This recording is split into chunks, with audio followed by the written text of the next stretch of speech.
Happy Wednesday and greetings from Tampa. It's day 41 of Walk with Winston, and I am out a little earlier than normal this morning because I wanted the dusk to this light to kind of represent the topic for today. Perhaps you're like me when you are thinking about a big change in your life, thinking about a big transformation that you need. It's really easy for me to overthink something that I need to do. First, to feel enough pain to realize and recognize that something needs to change. That's always a difficult part of the process. But even then, once I know I need to change or feel like something is off or I feel this sense of discontent, I can overthink it. I can do all the what if scenarios. I can do all the planning. I can have my A, B, and C plans. My first supervisor at work in Pittsburgh was awesome about wanting to know what options we should consider. So she was good at helping me do contingency planning. But, if we're not careful, we can stay stuck in thinking about all the options and everything else. And so my encouragement today is for us to take small steps, get in motion. I think I've said this once before. If not, it's one of my favorite sayings, that God doesn't steer a parked car. You think about how hard, the concept of power steering is a real blessing to us in the modern days.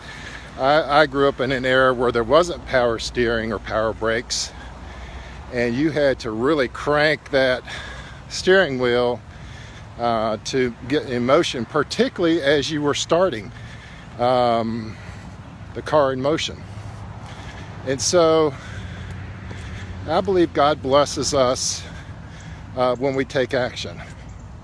I think I recall this correctly in Exodus, that when they were coming up to, when Moses and the Israelites were fleeing from the Egyptians, that God's deliverance of them at the Jordan River began with them actually stepping into the water. I believe I'm recalling that correctly. It's a dimension of that story that I did not remember in my Sunday school flannelgrams. I just always had the Ten Commandments film version in my head of how that went down, where the staff gets raised and the water parts and then the Israelites cross over. But I think in a recent reread of that, I don't think the water parted until they stepped into the sea. Good morning. And so my encouragement to you, and I'm going to illustrate this through a series of events this summer, is that you've got to take action.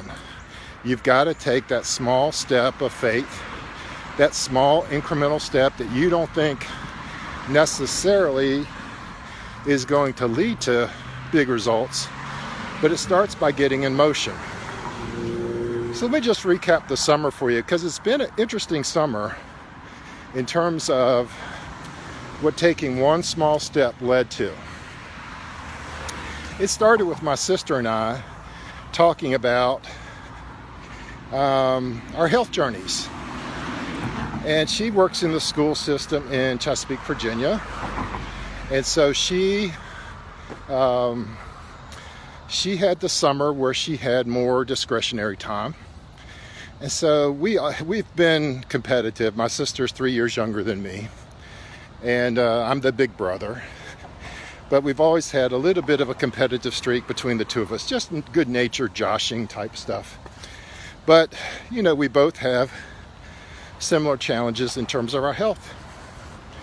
And so she was saying, we've been benchmarking and counting our Fitbit steps every day and logging it into a Google spreadsheet that we could share and compare notes and see trends.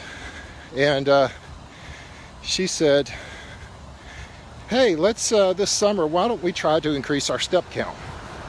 And so we called it the Summer of Transformation. We gave ourselves, each of us, kind of a nickname, a new identity to help us with the step process. And the acronym was SEAT, S-E-A-T. It was the Summer of Transformation with our two nicknames. And that little process of daily action has now turned into 86 days of this journey together. And we have dramatically increased our average step count per day. To the point where my sister later today, here we are in early to mid-September, and later today, she will pass the total step count that she had in all of 2017. Isn't that cool? She's going to cross, well, she's already, I guess she already crossed it. Wow. So we're both over 2.5 million steps for the year. No, that's not true. She'll cross her step count for the year later today. That's right. We're 2.45 million steps for the year so far. And that's because she took daily action. She involved a team member, me. She increased the novelty and excitement. She took a page out of the whole win the gift, change your mindset about change model. Maybe she's ultimately the inspiration for that model. Well, anyway, that little small step turned into a series of other steps. I'm a recent transplant to Florida. I guess you're still recent if you're under 5 years. I came here 2+ years ago. And I'm part of a business networking group called the 48 Days Eagles. Well, this summer I got curious. I just decided to figure out who else in the Eagles group lived here in Tampa, and found Chris Pavone. Chris, I just thought it would be nice to connect with somebody else who is of a like mind and pursuing a similar kind of journey in his life. So I reached out to Chris and we grabbed a coffee over at Starbucks over near his house. Had delightful time. And as I read Chris's backstory, I saw how he had done some amazing things in his life by, essentially willing himself to be a pro wrestler when he was a teenager in Northeast Ohio. And so I was intrigued by his story and was really curious to meet him. And, as we were talking about mentors and influencers in our life, he mentioned some other resources that he found great value in. I'm over here by the bus stop. Hang on just a sec.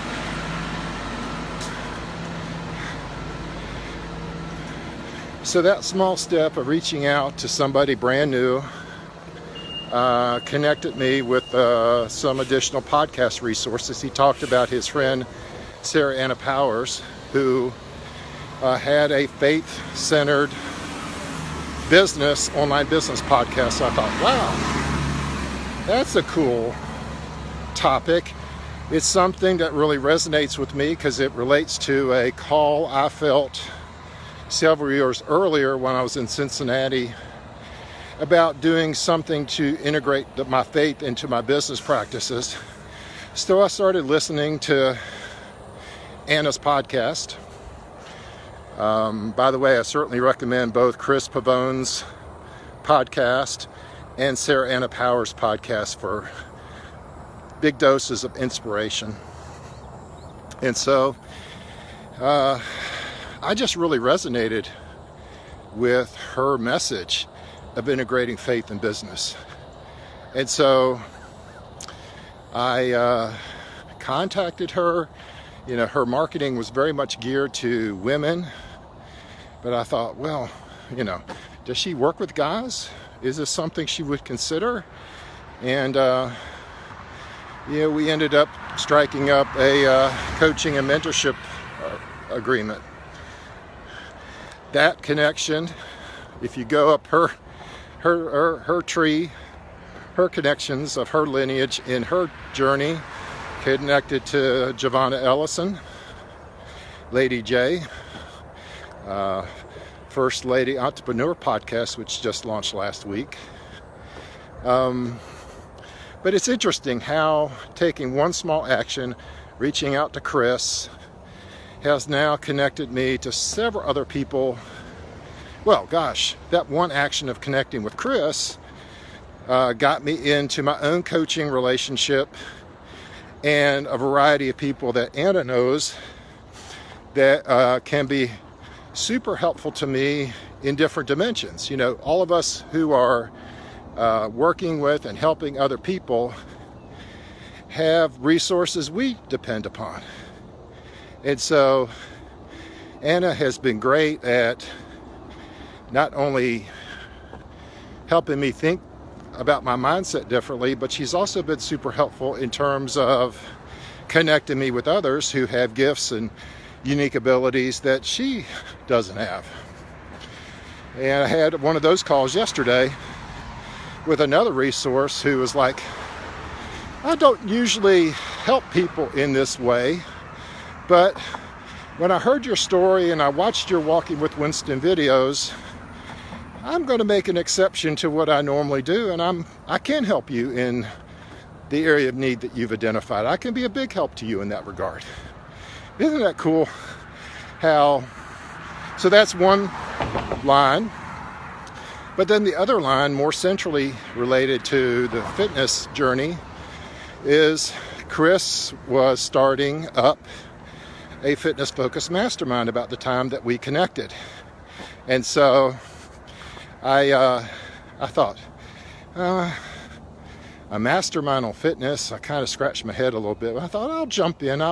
Let's join it and see what happens. And as I recall, what I've said on a previous video is that probably the most impactful thing right out of the gate was I was a little bit in a victim mode. I was a little bit in a discouraged and defeated mode coming into the mastermind.